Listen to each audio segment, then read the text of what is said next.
के YouTube channel पर मैं डॉक्टर मिराज अंसारी आपका स्वागत करता हूं। आज हम बात करने वाले हैं एम्स मेडिकल ऑफिसर होम्योपैथी का जो पेपर हुआ था उसके बारे में। एम्स मेडिकल ऑफिसर होम्योपैथी का जो पेपर हुआ था वो टोटल 100 क्वेश्चनों का पेपर था। उसके बारे में हम आपसे डिस्कस करेंगे। हम आपको जानकारी के लिए बता दें कि इसके पहले भी होम्यो रीडर पे 4 से 5 पेपर जो है पब्लिश किए जा चुके हैं। आप उसको जो है जाकर देख सकते हैं, उसका हाल भी बताया गया है और आप उसको अच्छी तरह तैयारी करिए, क्योंकि आप ये याद रखिए कि पुराने पेपरों से क्वेश्चन आते ही आते हैं। तो आइए शुरू करते हैं एम्स मेडिकल ऑफिसर होम्योपैथी का पेपर। उसके पहले अगर आप हमारे होम्यो रीडर के यूट्यूब चैनल पर नए हैं तो होम्यो रीडर के यूट्यूब चैनल को लाइक, शेयर और सब्सक्राइब करना न भूलिए।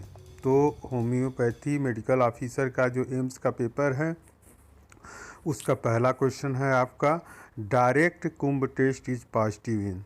तो डायरेक्ट कुंभ टेस्ट जो है निम्न में से किस में पॉजिटिव होता है? तो होता है IgG में। तो ये इसका ऑप्शन जो है आपका चौथा सही है। अब आता है आपका increase intraocular pressure with progressive optic neuropathy leading to loss of vision is a कार्डियज। तो अगर जो है कि बढ़ा हुआ इंट्रा आकुलर प्रेशर आँखों की रोशनी को ख़त्म कर देता है तो उसको क्या कहा जाता है? तो उसको कहा जाता है ग्लूकोमा। तो इसका जो है दूसरा ऑप्शन सही है। अब उसके बाद आता है आपका तीसरा question, which of following act through tyrosine kinase receptor. Tyrosine kinase receptor से कौन सा इनमें से माध्यम काम करता है? तो ये करता है आपका इंसुलिन। इसका जो है चौथा ऑप्शन सही है। Which of following is a not manufactured by help HELLP syndrome. तो इसमें से क्या नहीं होता इनमें? तो इसमें व्यक्ति द्वारा व्यक्त नहीं होता, जैसे कि घटे हुए platelet count, decrease platelet count होता है, लीवर एंजाइम बढ़ जाता है तो elevate liver enzyme, yes, haemolysis होता है, हिमेचूरिया नहीं पाया जाता। तो इसका चौथा ऑप्शन सही है। Which of following plant to use to prepare the homoeopathy medicine opium का कौन सा पार्ट जो है, कौन सा भाग उपयोग किया जाता है होम्योपैथिक दवा बनाने में? तो ओपियम का जो है गमी जूस ऑफ पॉपी, जिसको गमी जूस ऑफ पॉपी बोलते हैं, अफीम का चिपचिपा रस जो होता है उसका उपयोग किया जाता है होम्योपैथी दवा ओपियम बनाने में। तो इसका जो है दूसरा ऑप्शन सही है। Which is called as a emergency contraception.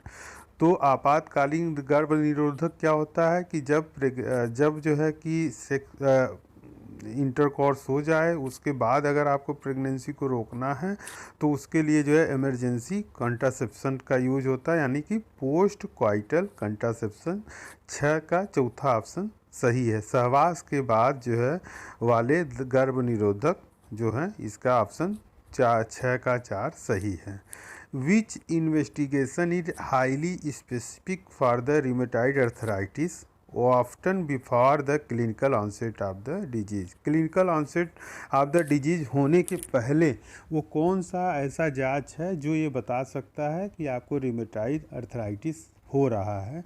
तो इसके लिए जो है जो जांच किया जाता है वो ACPA एंटीबॉडी जांच होता है, जिसको बोलते हैं एंटी सिक्रुलिनेट पेप्टाइड एंटीबॉडी, यानी कि दूसरा ऑप्शन इसका सही है।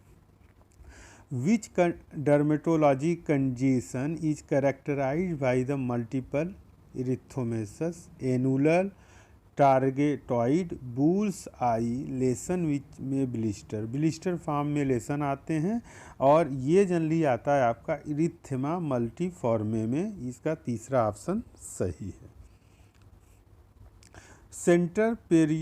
Central facial paralysis cause of paralysis of. तो सेंट्रल फेसियल पैरालिसिस जो होता है वो होता है आपका lower half of face on the contralateral side, यानी कि तीसरा ऑप्शन इसका सही है। A circular groove in circle the uterus is form between the active upper segment and descended lower segment is a card edge, तो इसमें all of above होता है। Homeopathy pharmacopoeia of India, as for homeopathy pharmacopoeia of India, all the potency of the nosode below 3x should be bear a life of. 3x से नीचे वाले जो potency होते हैं नोसोड्स के बने हुए, उसको होम्योपैथी फार्मेकोपिया की तरफ से कितना उसका जीवन काल माना गया, यानी कि उसका एक्सपायरी डेट कितना होता है। तो मैन्युफैक्चर से सिर्फ 6 महीने का इसका जो है एक्सपायरी डेट होता है। ये बहुत इंपॉर्टेंट क्वेश्चन है और बहुत बार जो है डिफरेंट एग्जाम में पूछा जाता है, तो इसको याद कर लीजिए कि 6 month from date of manufacture जो है इसका पहला ऑप्शन सही है। Evaluation of sickle core on rabbit intestine is example. जीवित प्राणियों पर अगर कोई भी जांच होता है तो उसको बायोलॉजिकल इवैल्यूएशन बोलते हैं, यानी कि 12वें का पहला ऑप्शन सही है। Hashimoto thyroiditis is a autoimmune disease. आपको पता है हाशीमोटो थायराइड एक ऑटोइम्यून डिजीज है जिससे रक्त में इम्यून मार्कर की उपस्थिति द्वारा परिभाषित किया जाता है। वह इम्यून मार्कर कौन सा है जो ये बताता है कि हाशीमोटो थायराइडाइटिस डिजीज पर्सन को है, तो वो बताता है आपका एंटी थायरोपेरो ऑक्सीडेट एंटीबॉडी, जिसको ATPO भी बोलते हैं। इसका चौथा ऑप्शन सही है। 14वां क्वेश्चन है आपका कि कौन सा क्लास जो है ग्वाइकम को बनाता है, तो याद रखिए ग्वाइकम को 6A क्लास बनाता है। इसका जो है तीसरा ऑप्शन सही है। ऑक्सिलरी सिम्टम क्या होते हैं, तो auxiliary symptom is a synonym of कौन से सिम्टम होते हैं, तो कनकॉम्बिनेंट सिम्टम को ही ऑक्सिलरी सिम्टम बोला जाता है। विच amount of following is A alkaloid of ipecac. Ipecac का इनमें से कौन सा अल्कलाइड है, तो याद रखिए उल्टी आता है इमेटीन, इसका जो है अल्कलाइड होता है। 16वें का पहला ऑप्शन सही है। Which of following is A use for measurement of the specific gravity. Specific gravity को मेजर करने के लिए पिक्नोमीटर का यूज होता है। 17वें का पहला ऑप्शन सही है। Which among these nematodes is not related to filariasis in human. Human के अंदर फाइलेरियासिस करने के इनमें से सभी कारण होते, एक नहीं है। एक कौन सा नहीं है, तो आपको बता दें कि नेक्टर अमेरिकनस, जिसका ऑप्शन जो है दूसरा है, ये फाइलेरियासिस से संबंधित नहीं है। बाकी बुचेरिया ब्रोंकोफ्टाई, ऑन्कोरेचा और ब्रूजिया, ये सभी जो है आपका फाइलेरिया से संबंधित है। नेक्टर अमेरिकन नहीं होता है। अब आता है आपका Wolfram syndrome. Wolfram syndrome is a autosomal recessive disorder characterized by the diabetes insipidus, type 1 diabetes mellitus and deafness। Deafness के साथ एक और ऑप्शन आता है आपका, एक और बीमारी आती है, वो आती है ऑप्टिक एट्रोफी। तो वोल्फ्राम सिंड्रोम एक ऑटोसोमल रिसेसिव डिसऑर्डर होता है जो कैरेक्टराइज होता है diabetes insipidus, type 1 diabetes mellitus, deafness and optic atrophy से, यानी कि दूसरा ऑप्शन 19वें का सही है। In left hepatic lobectomy is a structure preserves. तो लेफ्ट हिपैटिक लोबेटोमी में कौन सा स्ट्रक्चर प्रिजर्व किया जाता है, तो राइट हिपैटिक वेन को प्रिजर्व किया जाता है, बचाया जाता है। Another name of complete presentation. Complete presentation का दूसरा नाम क्या होता है, तो कंप्लीट प्रेजेंटेशन का दूसरा नाम आपका होता है फ्लेक्सिड, मतलब तीसरा ऑप्शन सही है। थेलार्के इजे, थेलार्टे क्या होता है, तो जो है सबसे पहले जो ब्रेस्ट के विकास होता है, ब्रेस्ट का डेवलपमेंट होता है, उसको थेलार्टे बोलते हैं। और आपको जानकारी के लिए बता दें कि ये जो है एक तरह से प्रारंभ होता है आपका कोई भी सेक्सुअल कैरेक्टर डेवलप होने में, तो सबसे पहले जो है स्तन का विकास होता है, यानी ब्रेस्ट डेवलपमेंट। 22वें का जो है आपका तीसरा ऑप्शन सही है। Who will assist a physician to cure a patient suffering from acute disease। तो एक्यूट डिजीज से एक्साइटिंग कॉज जो है, मोस्ट प्रोबेबल एक्साइटिंग कॉज, इसका दूसरा ऑप्शन सही है।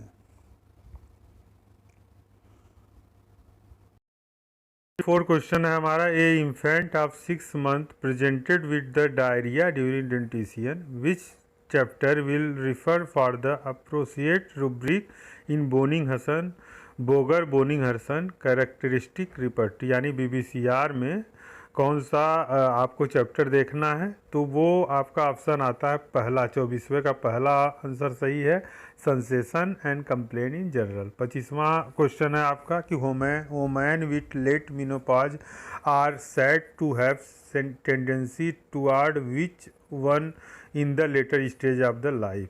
मेनोपॉज में कौन सा जो है बीमारी आपको देखने को मिलेगा letter stage of the life में, तो वो जनरली हमें देखने को मिलता है carcinoma of the body of the uterus, यानी कि इसका ऑप्शन जो है तीसरा सही है। 26वां क्वेश्चन है, सेकेंड बेस्ट रेमेडी कौन सा है। तो प्लेसिबो को सेकेंड बेस्ट रेमेडी कहा जाता है। 26वें का पहला ऑप्शन सही है। Most common congenital mall formation of uterus, तो मोस्ट कॉमन जो congenital mall formation of uterus होता है वो होता है बाईकॉर्निस यूनिकोलिस, यानी कि पहला ऑप्शन जो है यूटेरस बाईकॉर्निस यूनिकोलिस है। 27 का पहला ऑप्शन सही है। Secondary counter action seen in, secondary counter action किस में देखने को मिलता है, तो ये देखने को मिलता है एंटीपैथी में। 28 का चौथा ऑप्शन सही है। पॉलीहाइड्रा मियाज की स्टेट कब कही जाती है। पॉलीहाइड्रा मियाज कब कहा जाता है, जब लिक्वर एमनाई का स्टेज कितना होता है, लिक्वर एमनाई कितना ज़्यादा बढ़ता है कि वो पॉलीहाइड्रा मियाज की शक्ल ले लेता है, या पॉलीहाइड्रा मियाज कहा जाता है। तो पॉलीहाइड्रा मियाज कहा जाता है जब 2000 ml यानी कि 2 लीटर के करीब जो है एमनियोटिक लिक्वर एमनाई होता है, तो इस कंडीशन में जो है पॉलीहाइड्रा मियाज की डिफिनेशन को कहा जाता है। फिर उसके बाद आपका आता है तीसरा, Zollinger Ellison syndrome characterised by hyper secretion of gastric acid is a classified etiological factor. इसका जो इथियोलॉजिकल फैक्टर होता है वो होता है डिओडिनल अल्सर, यानी 30 का तीसरा ऑप्शन सही है। अब आता है आपका ऑक्सीडेंटल सोरा किसको कहते हैं, तो ऑक्सीडेंटल सोरा जो है इरिसिपेलस को कहा जाता है। 31वें का तीसरा ऑप्शन सही है। Normal value of total sperm count, तो normal value of total sperm count जो है आपका होता है 60 मिलियन पर इजेकुलेशन से अधिक होना, तो ये आपका जो है चौथा ऑप्शन सही है। बहुत बार ऑप्शन आता है कि 40 से 60 होता है, तो वो भी ऑप्शन आपका आता है। तो यानी कुल मिला के 40-60 मिलियन से अधिक होना चाहिए। स्नो स्टर्म जो अपीयरेंस होता है अगर अल्ट्रासाउंड में देखने को मिलता है तो ये किस बीमारी मिलता है, तो ये होता है molar pregnancy. Most important question है, बहुत बार ये पूछा गया है। Snow storm appearance in USG seen in molar pregnancy. Carcinoma of cervix mainly occur at the junction of, carcinoma of cervix जो है मेनली किस जंक्शन पे हमें देखने को मिलता है, तो ये होता है स्कोमो कॉलमनर जंक्शन पे हमें देखने को मिलता है। तो इसका जो है चौथा ऑप्शन 34 का सही है। 35वां क्वेश्चन आपका commonest site of metastasis of chorio carcinoma, तो कोरियो कार्सिनोमा का जो कॉमनेस्ट साइट होता है मेटास्टेसिस का वो आपका आता है लंग्स के अंदर इसमें मेटास्टेसिस देखने को मिलता है।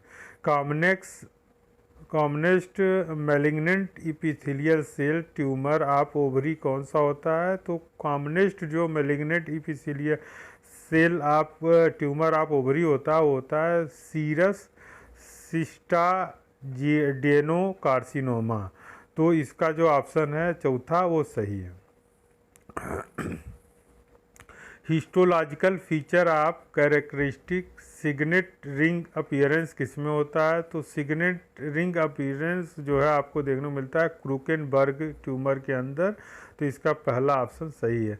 6 edition of organon of medicine में फार्मेकोनॉमी एक डिफिनेशन है। फार्मेकोनॉमी मतलब route of administration of the drugs, तो फार्माकोनॉमी डिस्क्राइब किस में किया गया, किस एफोरिज्म में डिस्क्राइब किया गया, तो इसको डिस्क्राइब किया गया 284 एफोरिज्म में इसको डिस्क्राइब किया गया है। इसका ऑप्शन तीसरा सही है। 1 is a too cold when uncover and too hot when cover, relieve by artificial heat is a characteristic feature of. तो कैरेक्टरिस्टिक फीचर होता है कोलेरियम रुब्रम का। कोलेरियम रुब्रम में माइन्यूट गन कफ भी हमें देखने को मिलता है। तो कोलेरियम रुब्रम का एक सिम्टम होता है कि बंदा बहुत ज़्यादा जो है अगर अनकवर होता है तो बहुत ठंडी लगती है, अगर ओढ़ा दिया जाएगा उसको कपड़ा तो उसको जो है बहुत गर्मी लगेगी। रिलीव बाई आर्टिफिशियल हीट मानी अलाव अलाव जलाएगा तो उसको आराम मिलेगा। तो ये जो है कोलेरियम रुब्रम में आता है। माइन्यूट गन कफ भी कोलेरियम रुब्रम का ही सिम्टम होता है। Violent twisting colic occurring a regular paroxysm as if intestine were grasp and twist by powerful hand.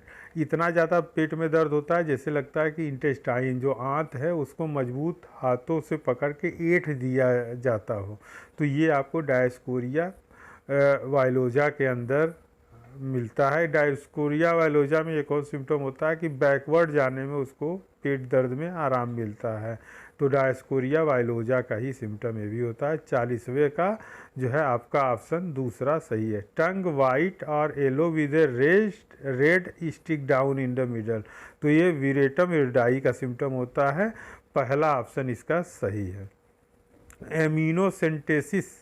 एमिनोसेंटेसिस usually perform in कौन से ये उसमें किया जाता है वीक में, तो ये आपको बता दें कि 14 से 16 वीक के बीच में किया जाता है। 42 का जो है आपका दूसरा ऑप्शन सही है। अब आता है आपका introduction to 6 edition of organ of medicine was written by. Introduction जो था 6 edition of organ of medicine का उसको रिटन किया गया जेम्स क्राउच के द्वारा। तीसरा ऑप्शन सही है। Apex of dorsal horn of spinal cord and the substantia gelatinosa is a form भाई। तो ये आपका आता है लेमिना सेकेंड के अंदर हमें देखने को मिलता है। 44 का दूसरा ऑप्शन सही है। सियान सिम्टम या साइन सिम्टम क्या होते हैं, तो जब एक्सेस होम्योपैथी में रेमेडी दिया जाता है, ज़्यादा अत्यधिक होम्योपैथी उपचार होता है, तो उसके बाद जो सिम्टम हमें देखने को मिलते हैं सियान सिम्टम होते हैं। जब दवा डिसकंटिन्यू कर दी जाती है तो ये सिम्टम स्वतः समाप्त हो जाते हैं। तो ये सियान सिम्टम होता है। बहुत बार आया who is a father of homeopathy repertory, तो doctor Boenninghausen father of homeopathy repertory है। दोस्तों इसमें कंफ्यूज मत होइएगा, बहुत किताबों ने डॉक्टर हनीमैन भी नाम दिया, लेकिन जो है होम्योपैथी के जो फादर ऑफ होम्योपैथी रिपट्टी है वो डॉक्टर बोनिंग हसन ही है। एब्रीवेशन ओडी मतलब क्या होता है, तो ओडी मतलब होता है आपका इवेरिडे। ये पहला ऑप्शन सही है। CSF drawn from patient is showing positive for xanthochromia और स्पेक्ट्रोफोटोमेट्री, दिस इज सजेसिव ऑफ विथ क्लिनिकल कंडीशन। तो ये आपका लेट सब एरोकोनाइड जो हेमरेज होता है उसका सजेसिव जो है क्लिनिकल कंडीशन माना जाता है। 48 का पहला ऑप्शन सही है। Paroxysm of pain in the lip gum cheek and chin trigger by chewing and lasting for few second or a minute when intense patient में even wince is a characteristic. होठों मसूरों गाल में सब चबाने के कारण दर्द का हमला जो कुछ सेकेंड या 1 मिनट तक होता है। दर्द बहुत ज़्यादा तेज होता है जब रोगी परेशान हो जाता है। इतना ज़्यादा दर्द होता है कि रोगी जो है परेशान हो जाता है। तो ये जल्दी आपका सिम्टम होता है टिक डाउलोरेक्स की कंडीशन में होता है कि जिसमें होठ मसूर गाल ठोड़ी में दबाने के साथ हल्का दर्द का हमला कुछ सेकेंड और मिनट के लिए होता है, लेकिन बहुत ज़्यादा तेज होता है। तो ये टिक डोलोरेक्स के सिम्टम होते हैं। तो 49 का तीसरा ऑप्शन सही है। Loud breath sound are bronchial breath sound they are classically heard over. सांस लेने में तेज आवाज़ का आना ब्रोंकियल ब्रीथ साउंड होता है ये मुख्य रूप से सुने जाते हैं किसमें, तो कंसोलिडेशन की कंडीशन में होता है। प्लाज्मा वॉल्यूम को किससे मेजर किया जाता है, तो इसको इवान ट्यूब से मेजर किया जाता है। तीसरा ऑप्शन 51 का सही है। What is a mechanism of neovascularisation seen in the diabetes retinopathy, तो इसका जो है आपका oxidated state subsequent to disturbance in polyol pathway, चौथा ऑप्शन इसका सही है। What is a reason behind the purulent appearance of the sputum in the bronchial asthma, तो ये इस्नोफिलिक एक्यूमुलेशन की वजह से हमें देखने मिलता है। ब्रोंकियल अस्थमा में बलगम के मवाद रूप देखने का क्या कारण होता है, तो इसमें इस्नोफिलिक एक्यूमुलेशन की वजह से ये देखने मिलता है। What is A true about the potential differential field, जिसको आप जो है पीडीएफ भी बोलते हैं। पोटेंशियल डिफरेंशियल फील्ड जो है ये generally it use to differentiate the similar remedy obtain after the repertorisation. Repertorisation के बाद एक समान सिम्टम वाले मेडिसिन अगर आते हैं तो उसमें अंतर करने के लिए इसका उपयोग किया जाता है। तो इसका जो है दूसरा ऑप्शन जो है सही है। अब आता है the contents of the gastrocolic omentum are, content gastrocolic omentum में क्या क्या पाया जाता है, तो ये होता है right and left gastroepiploic artery जो है, इसका ऑप्शन आपका दूसरा सही है। Contact between fetal and maternal tissue in human placenta is, तो ह्यूमन प्लेसेंटा के अंदर जो है मनुष्य के प्लेसेंटा के अंदर भ्रूणी और मात्र ऊतक के मध्य संपर्क किससे होता है, तो ये chorion and blood present in endometrium, इसका ऑप्शन जो है दूसरा सही है।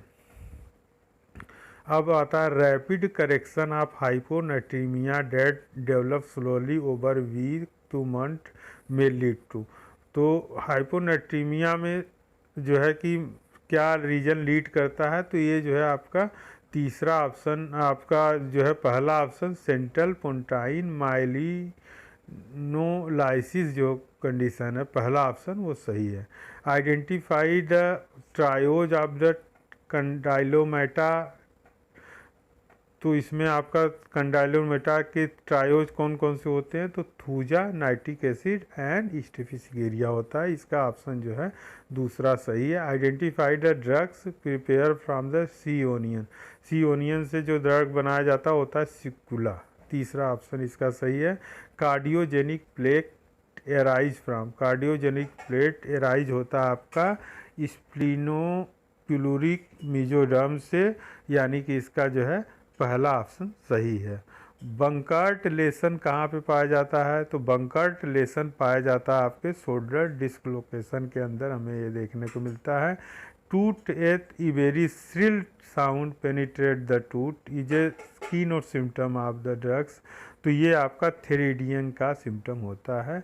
Reproductive weight gain and net maternal gain is a ratio of, तो ये आपका जो है कि रिप्रोडक्टिव वेट गेन और नेट मैटरनल वेट गेन का रेशियो जो होता है वो 6.06 होता है, यानी कि पहला ऑप्शन इसका सही है। Present of Kimmelstiel Wilson nodule in mesangial matrix is a कैरेक्टिव फीचर ऑफ विच ग्लोमेरुलोपैथी, तो ये आपका जो है डायबिटिक जो नेफ्रोपैथी होता है उसका रीजन होता है किमेल स्टील विल्सन नोड्यूल का पाया जाना मेजेंजियल मैट्रिक्स के अंदर, तो डायबिटिक नेफ्रोपैथी के अंदर ये पाया जाता है। Present of tear drop RBC is a कैरेक्टिव फीचर ऑफ हीमेटोलॉजिकल कंडीशन, तो टीयर ड्रॉप आरबीसी हमें देखने को मिलता है माइलोफाइब्रोसिस के अंदर, तो इसका जो है आपका पहला ऑप्शन सही है। ये patient present with complain of wart all over the body जिस form presentation can be classified under, पूरे बॉडी के अंदर अगर वाट हमें देखने को मिलते हैं तो ये किस कंडीशन को जो है प्रेजेंट करता है, कौन से सिम्टम इसमें जनरल सिम्टम, कौन से सिम्टम होते हैं, तो ये फिजिकल जनरल होता है। Total number of drugs the guiding symptom of our materia medica by Constantine Hering. Constantine Hering की जो गाइडिंग मटेरिया मेडिका उसमें टोटल जो मेडिसिन पाए गए हैं तो वो आपके पाए गए थे 408 थे, जिसमें इसमें अगर हम देखें तो 410 लिखा हुआ है, तो 410 ऑप्शन इसमें लिखा गया है, तो 1410 है ये। अब उसके बाद आता है ये patient present with severe cough with involuntary urination while coughing, rubric for this symptom in the Kent पट्टी। तो कैंटरी पट्टी में इसका जो रुब्रिक होता है वो ब्लैडर होता है, तो दूसरा ऑप्शन सही है। ये powder where all the particle pass through number 22 sieve and not more than 40% through a number 60 sieve is a known as. तो इसको जनरली कहा जाता है moderately coarse powder. Magnum opus refer to, magnum opus किसको refer करता है, तो ये करता है ऑर्गेनन ऑफ मेडिसिन को, तो पहला ऑप्शन सही है। Measure taken to dislodge large bolus of food obstruct ऊपर द ओपकल कार्ड। बहुत ज़्यादा बड़ा खाने का खाना जो है अगर गले में अटक जाता है, ऑब्जर्व हो जाता है, तो उसको निकालने के लिए किसका उपाय किया जाता, तो ये किया जाता है हिमलिच मैन्योरे का उपाय किया जाता है या इसका उपयोग किया जाता है। ये है आपका पहला ऑप्शन सही है। इसमें toxic copper injury occur in brain mostly, तो टॉक्सिक कॉपर जो इंजरी होता है वो मेनली हमें पुटामेन जो एरिया होता है ब्रेन का उसमें देखने को मिलता है। Differential cyanosis and clubbing of the toes and lower limb due to perfusion of deoxygenated blood is a feature of, तो ये फीचर होता है आपका पेटेंट डक्टस आर्टियोरस का, जिसमें differential cyanosis and clubbing of the toes and lower limb हमें देखने को मिलता है due to perfusion of the deoxygenated blood is a feature of patent ductus arteriosus. Boenninghausen propounded the doctrine of grand generalization rectified the, Boenninghausen ने grand जो generalisation था उसको rectified किया था किसमें, या सुधार के लिए किस सिद्धांत का प्रतिपादन किया था, तो इसमें जनरली जो है deficits of the symptom observe in the materia medica. तो ये इसका जो है पहला ऑप्शन हमें देखने को मिलता है वो सही है। ये psychological disorder where the woman has false but firm believe that she is a pregnant, वो कंडीशन किस में होती है जिसमें उसको लगता है कि वो जो है प्रेग्नेंट है या गर्भवती है, जबकि वास्तव में ऐसा नहीं होता है। एक मनोवैज्ञानिक डिसऑर्डर है ये, स्यूडोसाइसिस भी इसको बोलते हैं, फॉल्स प्रेगनेंसी और फैंटम प्रेगनेंसी भी बोला जाता है। ऑल ऑफ डीज सही है। Colloid osmotic pressure of plasma mainly contribute by, तो colloid osmotic pressure of plasma mainly albumin की वजह से इसको किया जाता है कंट्रीब्यूट, तो पहला ऑप्शन इसका सही है। Tumour marker CA-125 ovarian cancer का मार्कर होता है, तो 17वें का सी ऑप्शन सही है।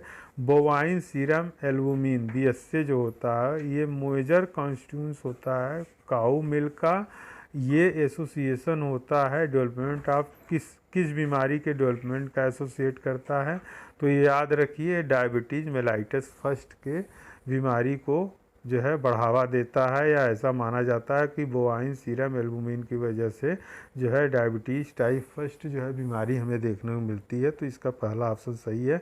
External application allow by Hahnemann in following condition, external जो एप्लीकेशन था वो हैनेमैन द्वारा अलाउ किया गया था फीडबार की कंडीशन में, तीसरा ऑप्शन सही है। What is a major complication associate with the feature in destruction of the large arteriovenous shunt created for the purpose of haemodialysis, haemodialysis के उद्देश्य हेतु बनाई गई बड़ी धमनी सीरा परत संट के विनाश में विफलता से जुड़ी हुई प्रमुख जटिलता क्या है?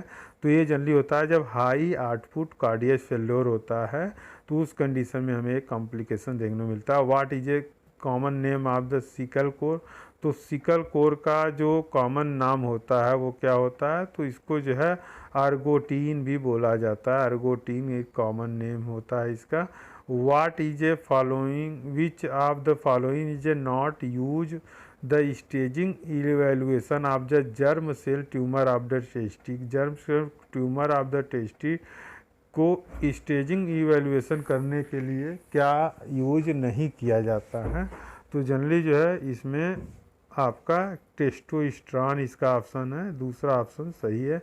Which of following medicine is a vegetable analogue of mercury? तो वेजिटेबल एनालॉग ऑफ मरकरी का जो वेजिटेबल एनालॉग ऑफ मरकरी का जो मेडिसिन होता है, वेजिटेबल एनालॉग होता है, वो होता है आपका mezereum. Which of following is a not cause of oedema due to increase capillary permeability? तो ये आपका होता है डीप वेन थ्रोम्बोसिस। तो इसका दूसरा ऑप्शन सही है। अब उसके बाद आता है आपका which one of the following include the preparing and distributing the medicine according to prescription of the physician?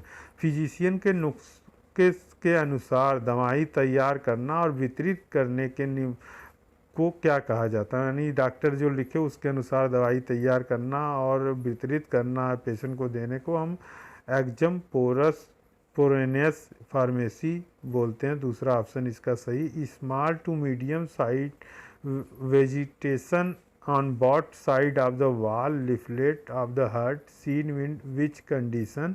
तो ये हमें सिस्टमैटिक ल्यूपस इरिथ्रोमेटस में हमें देखने को मिलता है। इसका तीसरा ऑप्शन सही है। Chronic alcoholic develop pneumonia with thick gelatinous sputum? What is a most likely underline pathogen? तो इसका जो है क्लेबेसिला निमोनाई जो बैक्टीरिया होता है वो माना जाता है। पहला ऑप्शन इसका सही है। 88 है। What the type of edge seen in tuberculosis ulcer? तो टाइप ऑफ एज सीन जो होता है हमें ट्यूबरकुलोसिस के अंदर वो हमें देखने को मिलता है अंडरमाइंड एज। तपेडिक में अल्सर दिखने वाले किनारे का प्रकार कैसा होता है? तो ट्यूबरकुलस अल्सर में जो आपका अल्सर होता है वो अंडरमाइंड एज की तरह होता है। तो इसका चौथा ऑप्शन सही है। ये बेबी बर्न बिफोर द, अगर बेबी जो है 37 वीक के पहले बर्न होती है तो उसको प्री टर्म बेबी कहा जाता है। तो 89 का 4 ऑप्शन सही है। Kent repertory on homoeopathy materia medica कब पब्लिश हुआ था? 1897 में पब्लिश हुआ था। 90 का तीसरा ऑप्शन सही है। पैथोगनोमिक सिम्टम क्या होता है? तो पैथोगनोमिक जो सिम्टम होते हैं वो एक तरह से कॉमन सिम्टम होते हैं। तो पहला ऑप्शन 91 का सही है। इननिमिकल रिलेशनशिप ऑफ नाइट्रिक एसिड क्या होता है? तो नाइट्रिक एसिड का जो इननिमिकल रिलेशनशिप होता है वो लकेसिस को माना जाता है। इसका जो है तीसरा ऑप्शन सही है। एबॉर्शन इज ए एक्सपल्सन और extraction of baby less than? Abortion generally expulsion या एक्सट्रैक्शन ऑफ बेबी कब होता है? लेस देन, तो जब जो है उसकी जो ये वेट होता है वो 500 ग्राम से कम हो तभी जो है इस कंडीशन हमें देखने को मिलती है। तो इसका जो है ये दूसरा ऑप्शन सही है। वो विच is A hormone decrease in PCOD? PCOD में जो हार्मोन डिक्रीज होता है वो HHBG हमें देखने को मिलता है। पहला ऑप्शन सही है। Which is a most commonest form of non haemolytic hyperbilirubinaemia? तो नॉन हीमोलिटिक हाइपर बिलिरुबिनिया हमें सिगलर नजार सिंड्रोम में देखने को मिलता है। तो इसका जो है तीसरा ऑप्शन गिलबर्ट सिंड्रोम में हमें देखने को मिलता है। तो इसका 95 का दूसरा ऑप्शन सही है। अब उसके बाद 96 आता है। Which is a most accurate and reliable test to determine the iron depletion in the body? तो iron depletion in the body में मोस्ट रिलायबल जो टेस्ट होता है वो आपका आता है डिक्रीज फेरिटिनिन। 96 का जो है आपका दूसरा ऑप्शन सही है। अब उसके बाद आता है the basic to Korotkoff sound is related to. तो कोरोकॉप साउंड जो है वो आपका टर्बुलेंट बल्ब फोर्स से हमें देखने को मिलता है, तो इसका जो है तीसरा ऑप्शन सही है। 98 जो क्वेश्चन है, the type of aggregation of tumour cell highly specific for the retinoblastoma. तो जो इसका ऑप्शन है 98 का, ये type of the aggregation of tumour cell highly specific for the retinoblastoma क्या होता है, तो ये आपका आता है फ्लीयूरेट, यानी कि पहला ऑप्शन इसका सही है। 99 जो क्वेश्चन है, principal inductor in primary neural induction is a, तो ये आपका आता है नोचोकॉर्डल प्रोसेस, जिसको बोलते हैं आपका दूसरा ऑप्शन सही है। अब उसके बाद आता है आपका 100 क्वेश्चन कि Hahnemann as per doctor Hahnemann physician should pursue. Physician को as per doctor Hahnemann physician को क्या समझना चाहिए या क्या जानना चाहिए, वनली जो है क्या जानना चाहिए, only deviation in mind and body. Mind और बॉडी के बारे में डेविएशन जो हो रहा है उसके बारे में जानना चाहिए। 100 का तीसरा ऑप्शन सही है। तो ये टोटल जो है 100 क्वेश्चन है जो एम्स के पेपर में आए हुए हैं। एम्स होम्योपैथी मेडिकल ऑफिसर का जो पेपर हुआ था उसमें ये आए हुए हैं, जिसके बारे में हमने आज डिस्कस किया है। ये आपको कैसा लगा हमें ज़रूर बताइए, और साथ में अगर आप हमारे होमियो रीडर के यूट्यूब चैनल पर नए हैं तो होमियो रीडर के यूट्यूब चैनल को लाइक शेयर और सब्सक्राइब करना ना भूलिए। Homeo reader